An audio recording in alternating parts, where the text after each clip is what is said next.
जिस जगह मैं बैठा हूँ यार, बहुत ही खूबसूरत जगह है। कारगिल के द्रास उप डिवीजन का पहला गांव है ये। जोजिला पास क्रॉस करने के बाद जब हम 15-16 किलोमीटर चलते हैं तो ये गांव पड़ता है, और इस गांव का नाम है मटायन। ये लद्दाख का पहला गांव भी है, the first village of Ladakh, और अक्सर इसे द्रास घाटी का प्रवेश द्वार भी कहा जाता है। रही इसकी भाषाई विशेषता की, तो मटायन ना एक अनोखी सांस्कृतिक पहचान वाला गांव है। ये कारगिल और लद्दाख क्षेत्र का एकमात्र ऐसा गांव है जहां कश्मीरी भाषा प्रमुख रूप से बोली जाती है भाई। और यहां के जो निवासी हैं वो सुन्नी मुस्लिम हैं, जिनके पूर्वज सदियों पहले कश्मीर की लोलाब घाटी से यहाँ कर बसे थे। और ये हिमालय की गोद में बसा हुआ वो गांव है जो पहले सिल्क रूट हुआ करता था, और जो व्यापारी हैं या जो सिल्क रूट पर चला करते थे वो जोजिला पास क्रॉस करने के बाद, क्योंकि जोजिला पास अपने आप में बहुत ज़्यादा हाइट पर है, 11,649 फीट की हाइट पर है जोजिला पास।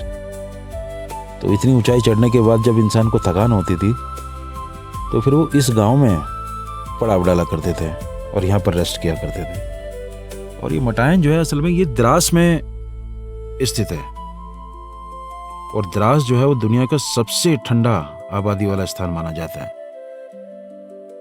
और सर्दियों के दौरान यहाँ तापमान -40 डिग्री से भी नीचे चला जाता है। हालांकि पिछले कुछ सालों में ग्लोबल वार्मिंग की वजह से इस तापमान में कुछ कमी आई है।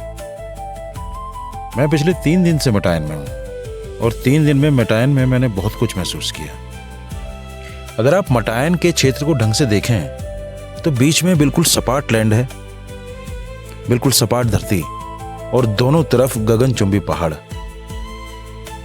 अगर आप एक छोर पर खड़े हो जाएं तो आपको ऐसे लगता है कि जैसे आप एक कॉरिडोर में खड़े हैं,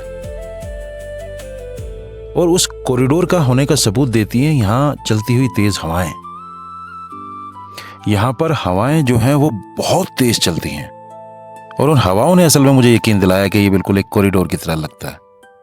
सर्दियों के टाइम पे ये इलाका बाहरी दुनिया से करीब 6 महीने के लिए कट जाया करता था, लेकिन अब पिछले कुछ सालों में बीआरओ ने बहुत अच्छा काम किया है, तो वैसी नौबत नहीं आती है। लेकिन उसके बावजूद भी ये बीच बीच में काफ़ी समय तक ना बाहरी दुनिया से कट जाता है बर्फबारी के कारण। भयंकर ठंड के बावजूद छोटी सी गर्मियों में मटायन हरे भरे मैदानों में बदल जाता है। आप देखेंगे यहाँ पर सपाट सड़कें, बिल्कुल सपाट सीधी सड़कें, छोटे छोटे जंगली फूल, और बिल्कुल शांत माहौल, शांत प्राकृतिक दृश्य। जब आप जोजिला की कठिन चढ़ाई चढ़ने के बाद आते हैं ना, क्योंकि जोजिला जैसे आपको पता है कितनी हाइट पर है, तो हर आदमी ना बड़ी थकान सी महसूस करता है। और उसके बाद जब आप इस क्षेत्र में पहुंचते हैं तो आपको बड़ा सुकून सा मिलता है। हाँ, तो उसके लिए यहाँ पर रुकना ज़रूरी है, और रुकने के लिए चाहिए होटल या फिर होम स्टे। तो होटल और होम स्टे की यहाँ पर फ़िलहाल कोई प्रॉब्लम नहीं है। बाकी सब कुछ आपके अपने अपने बजट के ऊपर डिपेंड करता है। अगर किसी को ऐसा लगता है कि मेरा बहुत ज़्यादा बजट नहीं है और वो शेयरिंग में रुक सकता है, तो उसके लिए डोरमेट्री भी यहाँ पर अवेलेबल है। 1 रूम अगर किसी को लगता है कि नहीं यार मेरी छोटी सी फैमिली है, मुझे एक 1 बेड लेना है, तो वो 1500 से 1800 रुपये के आसपास मान के चले। और अगर किसी का बड़ा परिवार है तो वो 3 से 4 हज़ार रुपये के अंदर यहाँ पे आपको होटल और होम स्टे मिल जाते हैं। ये मैक्सिमम है। ये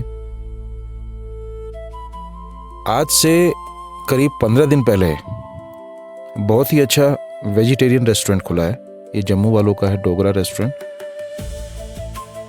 मैंने खुद ने खाना खाया, बहुत ही स्वाद खाना, और रेस्टोरेंट भी बिल्कुल नीट एंड क्लीन है, तो लोग यहाँ पर खा सकते हैं। पहाड़ के बिल्कुल बराबर से ना दरिया बहता है, और दरिया के साथ ही बिल्कुल मिला हुआ है मेडोज, जो कि पीले रंग के जंगली फूलों से बिल्कुल भरे हुए हैं, और बहुत ही लश ग्रीन घास है। वहां पर जाया जा सकता है, थोड़ा सा डिस्टेंस है, आप चाहें तो वॉक कर भी जा सकते हैं, कोई प्रॉब्लम नहीं है। और नदी के किनारे बैठकर जो आपको सुकून मिलेगा, पिन ड्रॉप साइलेंस है, बिल्कुल ऊंचे गगनचुंबी पहाड़ के साथ बहती हुई नदी के साथ। कमाल की जगह है। मैं वहां पर जब गया तो मुझे ना बहुत ही, मतलब साइलेंस, जहां आपको अपनी सांस की आवाज भी सुनाई देगी।